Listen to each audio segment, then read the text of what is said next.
जामबुंनि गेजेरजों मैयायो आसामनि सीएम हिमन्त बिश्व शर्माखौ जामबुंनि गेजेरजों गाज्रि रादाय हरनायखौ नोंथांमोना मिथिखादों। जुदि मिथिखायाखैबा बेनि कल रेकर्डखौ आं भिडिअनि जोबनायाव होगोन। नोंथांमोना खोनासंजागोन सोर माबायदियै बिथांखौ जिउनि फारसे गाज्रि रादाय हरदोंमोन। लोगोसे अननाय आरो सिबिनायखौ बावहरनानै आंनि गोदान मोनसे भिडिअ नोंथांमोनखौ गासैखौबो बरायनाय बावहरग्रोनाय थाबाय।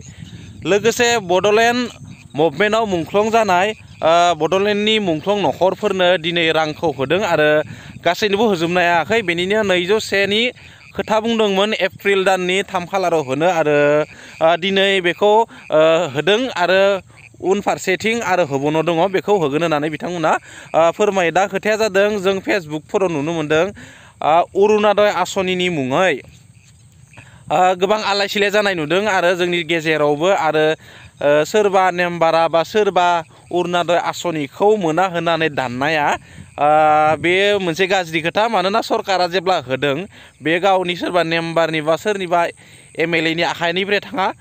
बेखौ जायखिजाया सुबुङानो मानो बेनि गेजेराव सोरबा माइ आरो सोरबा माइ गाब मोजां आरो सोरबा गाज्रि बेखौ बासिनानै दिहुननाया बा बासिनाया मोनसे जोंनि थाखाय गाज्रि खोथा। बेनिखायनो सोरबा माइ गाब आरो सोरबा माइ गोग्गो बेफोरखौ बासियालासिनो सोरबा बिपिएफआनो जा सोरबा इउपिपिएलआनो जा जायखिजाया थासारियावनो जायखिजाया राजखान्थिनि सुबुङानो जाया मानो बेखौ नोजोर लाखिनाङा आरो रायजो राजाखौ जेब्ला सापर्ट खालामनो फैदो रायजो राजाखौ सापर्ट खालामनांगौ बेबायदि थासारियाव। बेनिखायनो बेफोरखौ सानालासिनो जों सापर्ट खालामलायनांगौ आरो बेफोरखौ साननो नाङा। गुबुन फारसेथिं जब एबा साख्रिनि बिथिङाव साख्रिनि दरमा बारिनाय होननानै सरकारा फोसावगासिनो दङ। नंगौ साख्रिनि दरमाया बारिदों जानो हागौ, नाथाय दिनै जेसेबांखि मुवा बेसादखौ बायनानै जेसेबां बेसेनाव जानांगौ जोङो बेबायदि थासारियाव बे साख्रिनि दरमायाबो थोआ। नाय नोंथांमोना 3 करोड़ 50 लाख सुबुं अनजिमा दिनै आसामनि आरो बै सुबुं अनजिमानि साकरि बेसेबां जोंना मावो। सबनिसे इम्पर्टेन्ट खोथाया बेनो जे जोङो गासैबो मानसिफोरानो बा गासैबो मन्त्रि एमएलएआनो सरकारनि जाय सरकारि साकरि मावो जब बिथांमोननि रांखौ बारायना होयो बा बारायो।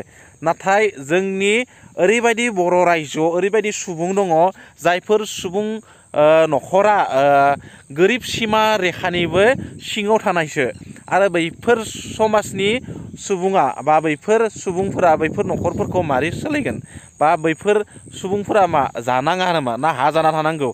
बे निउसाव मोनसे फैदोंमोन हा जाना थानांगौ नामा सासे बुरैनो बैसो गोराय बुरै माने आबै होनजायो। स' जियानो जाया मानो बेफोरबायदि थासारियाव बाखि सुबुंफोरा माबायदि थानांगौ बेफोरबायदि बिथिङाव जोंनि ओनसोलनिफ्राय गोबां सुबुङानो सिटि साइडआव बा नोगोर साइडआव जेब्ला गुवाहाटि जा इथिं रङिया जा तेजपुरानो जा इथिं बङाइगाव बरपेटायानो जा बिथिं क'क्राझारनि बाय साइडआवनो जा गोबां सुबुङानो खामानि मावो।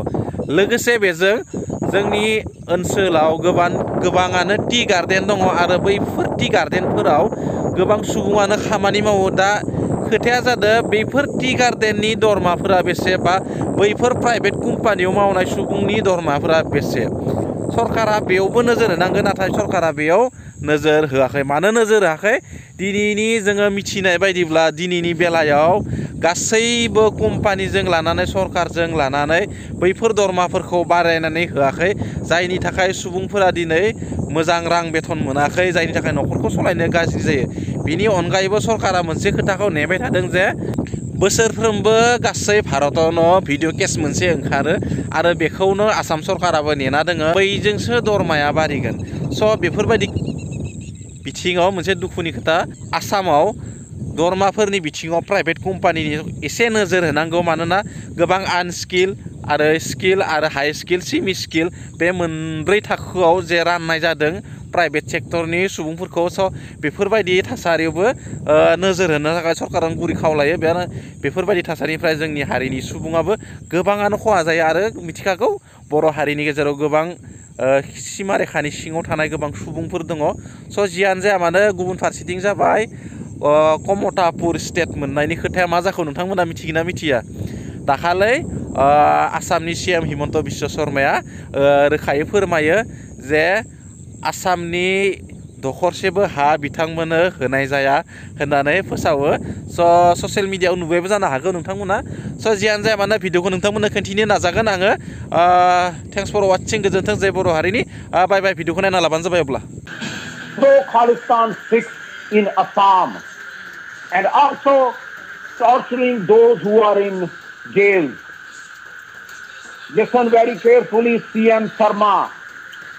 The fight is between pro-Khalistan Sikhs and Indian regime and Modi.